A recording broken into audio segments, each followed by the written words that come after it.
Yo guys, and welcome to a new video. Today I will be talking about Roofman.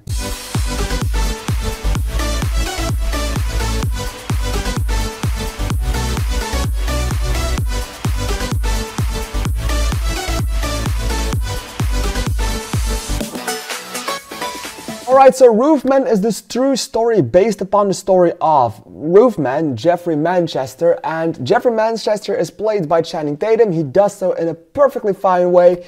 And what is the story about? Basically, without spoilers, it's about a man who committed crimes. He broke into places and stole money, and he always went in via the roof, so that's why they call him Roofman.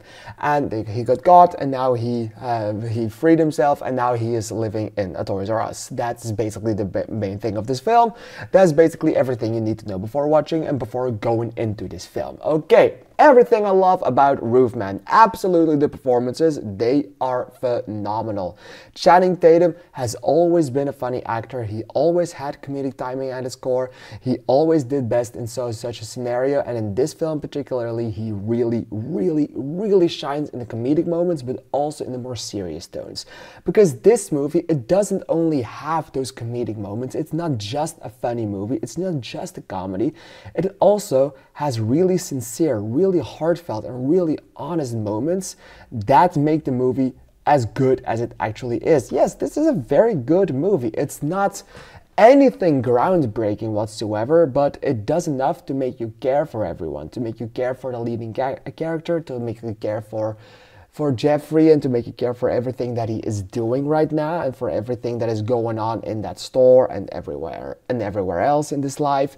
So it's a really sincere and heartfelt story. Yes, it has comedic moments, and yes, it's a comedy at its core, but in a deeper core, it's mostly about that feeling of humanity, that feeling of being there for someone, that feeling that Jeffrey Manchester went through in this film, and everything that is connected to that, that's sincerity, that's heartfeltness, that honestness, the honesty. It's always very good in this film. The film does have a fair share of problems, though. As I feel, the first half, it flows really nice, it goes by very good.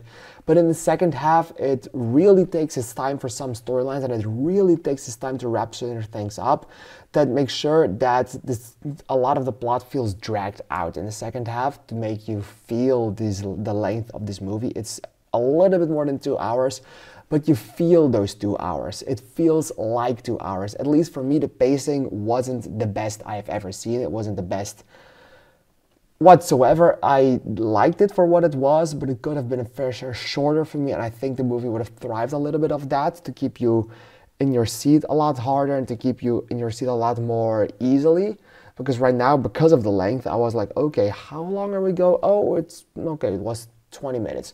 So it's not a lot. And yes, the pacing of this film definitely is an issue for me personally. And also that I just, after a while, thought that the runtime was just a little bit too lengthy for what they actually tried to tell you, making sure that some plot points were drawn out that could have been shortened down quite a bit. But this movie is absolutely saved by the stellar performance of Channing Tatum, of Kirsten Dunst, of even Peter Dinklage, and all those other store clerks that were working there, because everyone in this great. Ben Mendelsohn is in this, and he sings a song in this, and I still don't think that was his voice, so I still do think someone else was singing in that moment. But I guess we'll never know unless I look it up, and I don't want to do that right now. But in the end, yes, Roofman is a movie that absolutely works for what it tries to do, even though it's a little bit too long, and it feels a little bit too long. In the end, I'm still going to give Roofman 3.5 stars and a heart. What did you think of it? Please let me know in the comments down below, because I'm really excited to hear your opinion on it.